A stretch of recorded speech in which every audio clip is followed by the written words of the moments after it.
ನಮಸ್ಕಾರ ನ್ಯೂಸ್ 24 ಕನ್ನಡ ಚಾನೆಲ್ಗೆ ಸ್ವಾಗತ. ವಿಜಯಪುರದ ಬಸವನ ಬಾಗೇವಾಡಿಯಲ್ಲಿ 1,000 ಎತ್ತಿನ ಬಂಡಿಗಳ ಐತಿಹಾಸಿಕ ಸಮಾವೇಶ ನಡೆಯಿತು. ಈ ಕುರಿತು ಒಂದು ವರದಿ. ವಿಜಯಪುರ ಜಿಲ್ಲೆ ಬಸವನ ಬಾಗೇವಾಡಿಯಲ್ಲಿ 1,000 ಎತ್ತಿನ ಬಂಡಿಗಳ ಐತಿಹಾಸಿಕ ಸಮಾವೇಶ ನಡೆಯಿತು. ಜ್ಞಾನಯೋಗಿ ಪೂಜ್ಯ ಸಿದ್ದೇಶ್ವರ ಸ್ವಾಮೀಜಿಯವರ ಕೃಪೆಯಿಂದ ನಂದಿ ಕೂಗು ಅಭಿಯಾನ ಅಡಿಯಲ್ಲಿ ರೈತರ ಬಸವ ತತ್ವ ಕುರಿತು ವೈಜ್ಞಾನಿಕ ಚಿಂತನೆಗಾಗಿ ನಡೆದ ಐತಿಹಾಸಿಕ ಸಮಾವೇಶ ಪಟ್ಟಣದ ಬಸವೇಶ್ವರ ಕಾಲೇಜು ಮೈದಾನದಿಂದ ಬಸವೇಶ್ವರ ವೃತ್ತದ ಮೂಲಕ ಬಂಡಿಗಳ ಮೆರವಣಿಗೆ ನಡೆಯಿತು. ಕೊಲ್ಲಾಪುರದ ಅದೃಶ್ಯ ಕಾಡಸಿದ್ದೇಶ್ವರ ಮಹಾಸ್ವಾಮೀಜಿಗಳ ನೇತೃತ್ವದಲ್ಲಿ ನಡೆದ ಐತಿಹಾಸಿಕ ಸಮಾವೇಶ. ಕಾಡಸಿದ್ದೇಶ್ವರ ಮಹಾಸ್ವಾಮೀಜಿಗಳು ಮಾತನಾಡಿ, ಎಲ್ಲ ರೈತರು ನೀವು ಆಕಳು ಮತ್ತು ಎತ್ತುಗಳನ್ನು ಸಾಕಿ ನೋಡ್ರಿ, ನಿಮ್ಮ ಬದುಕು ಬಂಗಾರ ಆಗುತ್ತೆ. ನಮ್ಮ ಕನ್ನೇರಿ ಮಠದಲ್ಲಿ ನಾನು 100 ಎತ್ತುಗಳು ಮತ್ತು 300 ಆಕಳುಗಳನ್ನು ಸಾಕಿದ್ದೇನೆ. ನನ್ನ ಕನ್ನೇರಿ ಮಠದಲ್ಲಿ ನಾನು 100 ಎತ್ತುಗಳು ಹಾಗೂ 300 ಆಕಳುಗಳನ್ನು ಸಾಕಿದ್ದೇನೆ. ಒಂದು ಹೋರಿ 2 ರಿಂದ 3 ಲಕ್ಷಕ್ಕೆ ಮಾರುತ್ತದೆ. ಒಂದು ಆಕಳು ಬೆಳಿಗ್ಗೆ 12 ಲೀಟರ್, ಸಾಯಂಕಾಲ 12 ಲೀಟರ್ ಹಾಲು ಕೊಡುತ್ತದೆ. ಜೊತೆಗೆ ಎತ್ತು ಮತ್ತು ಆಕಳ ಸೆಗಣಿ ರೈತರ ಭೂಮಿಗೆ ಹಾಕುವುದರಿಂದ ಉತ್ತಮ ಫಲ ಬರುತ್ತದೆ. ರೈತರ ಮಣ್ಣಿನ ಅಂಶದ ಬಗ್ಗೆ ರೈತರಿಗೆ ಗೊತ್ತಿಲ್ಲ.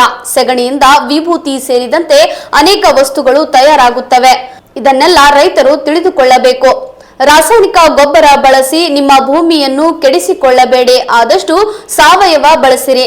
ರಾಜ್ಯ ಸರ್ಕಾರ ಎಲ್ಲದಕ್ಕೂ ಪ್ರೋತ್ಸಾಹಧನ, ಸಹಾಯಧನ ಅಂತ ಕೊಡುತ್ತದೆ. ಆದರೆ ನಮ್ಮ ರೈತರ ಎತ್ತುಗಳಿಗೆ, ಆಕಳುಗಳಿಗೆ ಯಾಕೆ ಪ್ರೋತ್ಸಾಹಧನ, ಸಹಾಯಧನ ಕೊಡುವುದಿಲ್ಲ? ಇನ್ನು ಮುಂದೆ ರಾಜ್ಯ ಸರ್ಕಾರ ನಮ್ಮ ರೈತರ ಎತ್ತುಗಳಿಗೆ, ಆಕಳುಗಳಿಗೆ ಪ್ರತಿ ತಿಂಗಳ 11,000 ಪ್ರೋತ್ಸಾಹಧನ ಕೊಡಬೇಕು ಎಂದು ರಾಜ್ಯ ಸರ್ಕಾರಕ್ಕೆ ಆಗ್ರಹಿಸಿದರು. ಇದೇ ವೇಳೆ ವೇದಿಕೆಯ ಮೇಲೆ ವಿವಿಧ ಮಠಾಧೀಶರು ಉಪಸ್ಥಿತರಿದ್ದರು.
ಊರಾಗ ದನಗಳು ಮೇಯಾಕಂತ್ರು ಏನೂ ಉಳಿಸಿಲ್ಲ.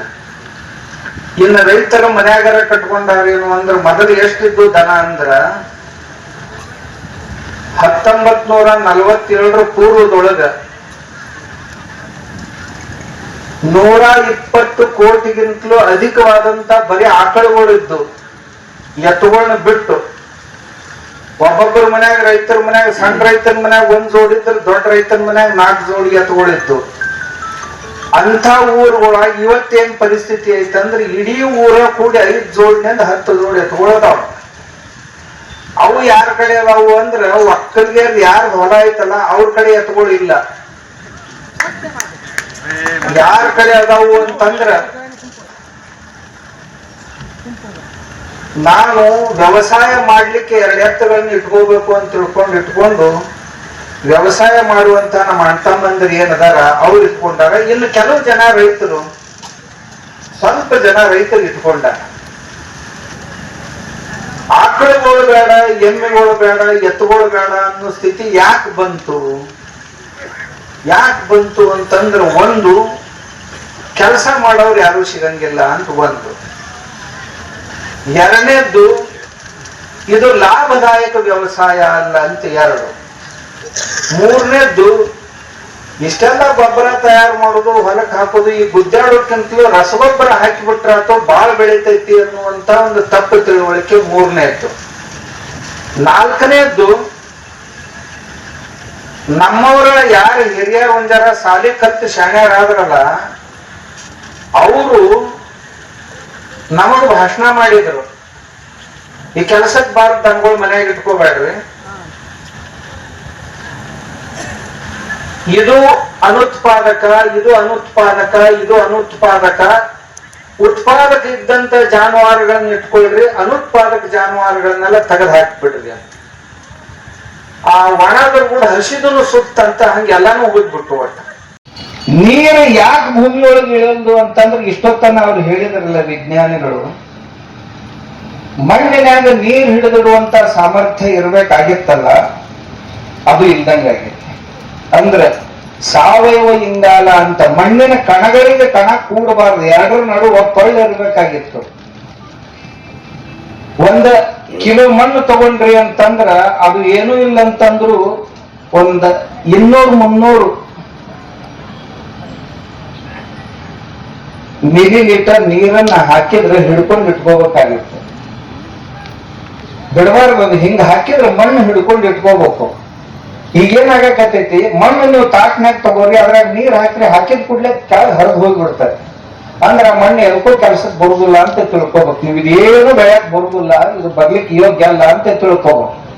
ಇನ್ನು ಯಾವ ಮಣ್ಣು ಚಲೋಪ, ನೀವು ಯಾವ ಮಣ್ಣಿನೊಳಗೆ ನೀರ್ ಹಾಕ್ತೀರಿ, ಹಾಕಿದ ನೀರನ್ನ ಹಿಡ್ಕೊಂಡು ಇಟ್ಕೊಂಡೈತೆ, ಅದು ಹೊರಗೆ ಬಿಟ್ಟಿಲ್ಲ. ಇನ್ನ ನಂಬರ್ 1 ಮಣ್ಣು ಅದ ನಿಮ್ಮನ್ನು ಬದುಕಿಸೋದು ಅಂತ ತಿಳ್ಕೊಬೇಕು. ಮತ್ ಹಿಂಗಾಗ್ಬೇಕಾದ್ರೆ ಏನ್ ಮಾಡ್ಬೇಕ್ರಿ? ಈಗ ತಗೋರಿ, ನೀವು ಹಿಂಗ್ ನೀರ್ ಹಾಕ್ರೆ ಹರಿದು ಹೋಗ್ಬಿಡ್ತದೆ. ನಿಮ್ ಯಾರು ಬೇಕಾದ್ರೂ ಹೊಲ್ದಾಗ ನಾ ಬಂದೆ ಅಂದ್ರೆ 10-15 ಪ್ರಕಾರದ ಮಣ್ಣು ತೋರಿಸ್ತೇನೆ ನಿಮ್ಮನ್ನ. ಗಿಡದ ಕೆಳಗಿನ ಮಣ್ಣು ಬೇರೆ, ಒಡ್ಡಿನ ಮ್ಯಾಗಿನ ಮಣ್ಣು ಬೇರೆ, ಒಡ್ಡಿನ ಒಳಗಿನ ಮಣ್ಣು ಬೇರೆ, ದಿಬ್ಬಿ ಮ್ಯಾಗಿನ ಮಣ್ಣು ಬೇರೆ, ದಾರಿಯಾಗಿನ ಮಣ್ಣು ಬೇರೆ, ಬದುವಿನ ಮ್ಯಾಗಿನ ಮಣ್ಣು ಬೇರೆ, ಗಿಡದ ಕೆಳಗಿನ ಮಣ್ಣು ಬೇರೆ, ಹಿಂಗ್ ಬೇರೆ ಬೇರೆ ಬೇರೆ 10-15 ಪ್ರಕಾರದ ಮಣ್ಣು ತೋರಿಸ್ತೀನಿ ನಿಮ್ಗ. ಆ ಮಣ್ಣಿನೊಳಗ ಯಾವ್ದು ಫಲವತ್ತಾದ ಮಣ್ಣಪ್ಪ ಅಂತ ನಿಮ್ಗೆ ಅನಿಸ್ಬೇಕಾಗಿತ್ತು ಅಂತಂದ್ರ, ತಗೊಳ್ಳಿ 1 ತಟ್ಟಾಗ ಮಣ್ಣ ನೀರ್ ಹಾಕ್ರಿ. ಯಾವ್ದು ಹೆಚ್ಚು ನೀರು ಹಿಡ್ಕೊಂಡು ಇಟ್ಕೊತೈತಿ ಅದು ನೀರು ಚಲೋ ಅಂತ. ಇರ್ಲಿಲ್ಲ ಅಂದ್ರೆ ಅದು ಮಣ್ಣು ಚಲೋ ಅಂತ. ಇರ್ಲಿಲ್ಲ ಅಂದ್ರೆ ಅವ್ರು ಈಗ ಹೇಳಿದ್ರಲ್ಲ, ನೀವ್ ಹಿಂಗ ಬೇಕಾದಷ್ಟು ಮಳೆ ಬೀಳ್ಲಿ, ಹರ್ಕೊಂಡು ಹೋಗ್ಬಿಡ್ತತ್ ನೀರು. ಯಾಕಂದ್ರೆ ಮಣ್ಣಾಗ ನೀರೇ ಇಳಿಯಂಗಿಲ್ಲ. ಮಣ್ಣ ಕಾಂಪ್ಯಾಕ್ಟ್ ಆಗಿಬಿಡ್ತೈತಿ, ಹತ್ತಂಡಿ ಆಗೈತಿ.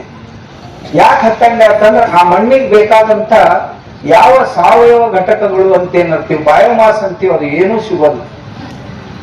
1 ಫೂಟ್ ಬಯೋಮಾಸ್ ಹಾಕಿದೀವಿ ಅಂತಂದ್ರೆ ಮಲ್ಚಿಂಗು 1 ಪಾಯಿಂಟ್ ಸಾವಯವ ಇಂಗಾಲ ಹೆಚ್ಚಾಕೈತಿ. ಯಾರು ಹಾಕಿರಿ ನೀವು? ಮತ್ತ ತಂದು ಸರ್ಕಾರಿ ಗೊಬ್ಬರನ ಸುರುತ್ತೀರಿ, ಇದ್ದದ್ದನ್ನಿಷ್ಟು ಹಾಳು ಮಾಡ್ತದೆ.